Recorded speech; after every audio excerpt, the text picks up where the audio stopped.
So we're doing like a slightly teal shirt on the green screen. We'll see how this goes. G-Spur gang, are you ready? Little birdie told me that Steve's Next Fest is going to start next Monday. I don't think that birdie is actually lying to me, but I'm going to listen to them. I'm really excited for this.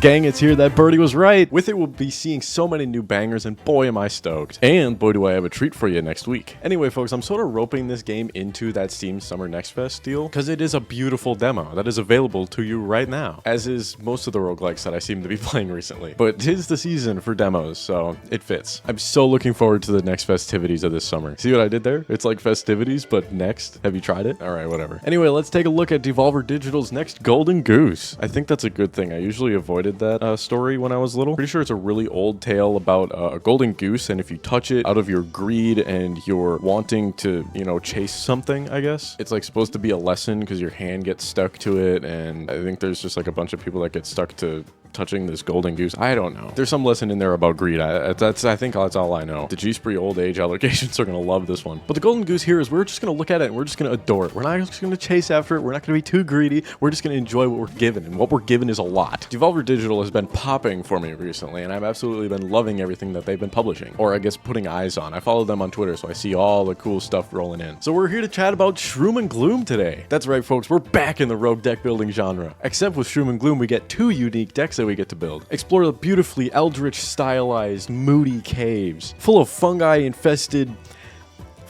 fungus and dudes. It's all fungus, I think. But just look at them. Look at these little guys. You just want to pinch them and grab them and rip them apart and throw them on the ground. They're pretty menacing. I'm honestly shaking a little bit here. Seriously though, these things will fuck you up. But you've got little duders of your own. Wield these little daggers, fiery spells, apply keywords to enemies, and heal yourself. There's a lot of character within these enemies and within your cards, and I love it. And I'm noticing a lot of these cards have a if this card kills, do X. Whether that's draw kills, make this card do more damage permanently, or give yourself a toasty, which a toasty is just a little duder that heals you. So combos are huge here, and you really want to strategically kill enemies with specific cards to build up this combo, because it's a lifelong combo. It's not just like a combo like boom boom boom in your hand in your turn. It is combos throughout your entire run, and the run combos are so much more important than what's going on turn for turn. It plays a lot into the RNG aspect of crafting a deck, so you of course want to build things that maybe lead up into a specific boss card that you have. You know what, let's just do that. Let's just focus on the boss card. We're just building boss cards here. And that's kind of the quickest gist of the combat deck. This is a fairly early update, and I'm hoping to see some sort of content update with Next Fest next week. But let's move on to our exploration deck. Now the exploration deck is green, which is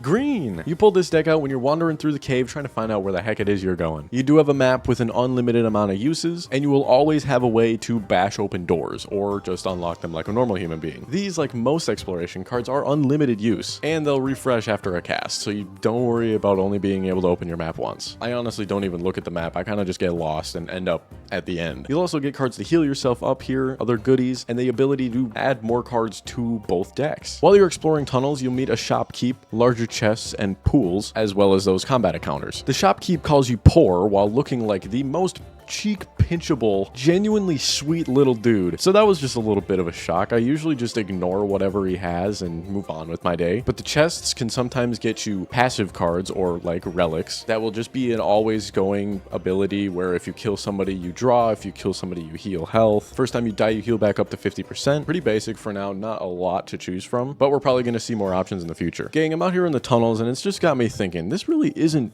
a demo, is it? This isn't just a small portion of the game. No, this is it. Not like the finished product, but this is the game. This is the whole game as of now. The card selection, the acts ramping up and leading to this culminating boss, and these halfway point bosses. The Act 1 boss starts at 60 HP. You kill it, it goes up to 120. You kill it, goes up to 240. You kill that again, it goes down to 180. Who is this guy? This is Shroom and Gloom, and we're allowed to play it, the whole thing, for free. What's next? Is there a roadmap somewhere? No, this demo was built in 3 months. They aim to have hundreds of more cards, even deeper progressions, which means deeper caves, more routes, and a boatload of more enemies. The developers team Laserbeam has absolutely outdone themselves with this indie roguelike deck builder and mastered the dopamine hit that you get from building a deck and building the combat prowess that you have with your boss cards and your deck synergy as a whole. And when you see the roguelike tag on this game, let me assure you, this is real. This is as roguelike as you get. The only thing you get out of the runs as of now is experience, real tangible knowledge, and the understanding of what to expect on future runs as you venture deeper into these caves. This is a real feast or famine roguelike. You'll be sweeping through the first stack, you'll maybe get to the first boss and be like, oh, this is a little bit of a reality check, but you know what, I can deal with this. Then you'll get to the second boss, which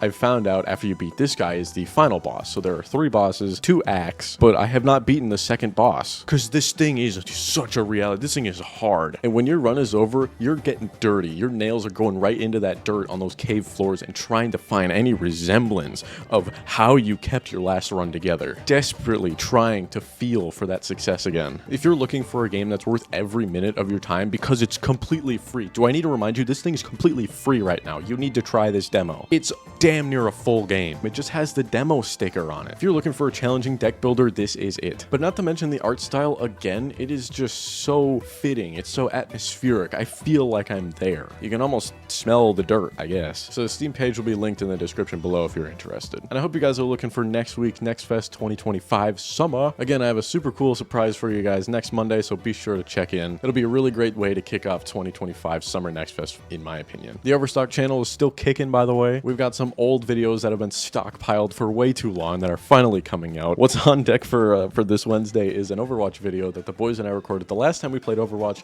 which was December 2024. I grabbed a random amount of hangers, but I might have grabbed exactly enough that I need. Let's go. That is so awesome. You sound very patient. Genuine. But we're getting caught up, I swear. All right, folks, have a wonderful rest of your week. We'll see you next time.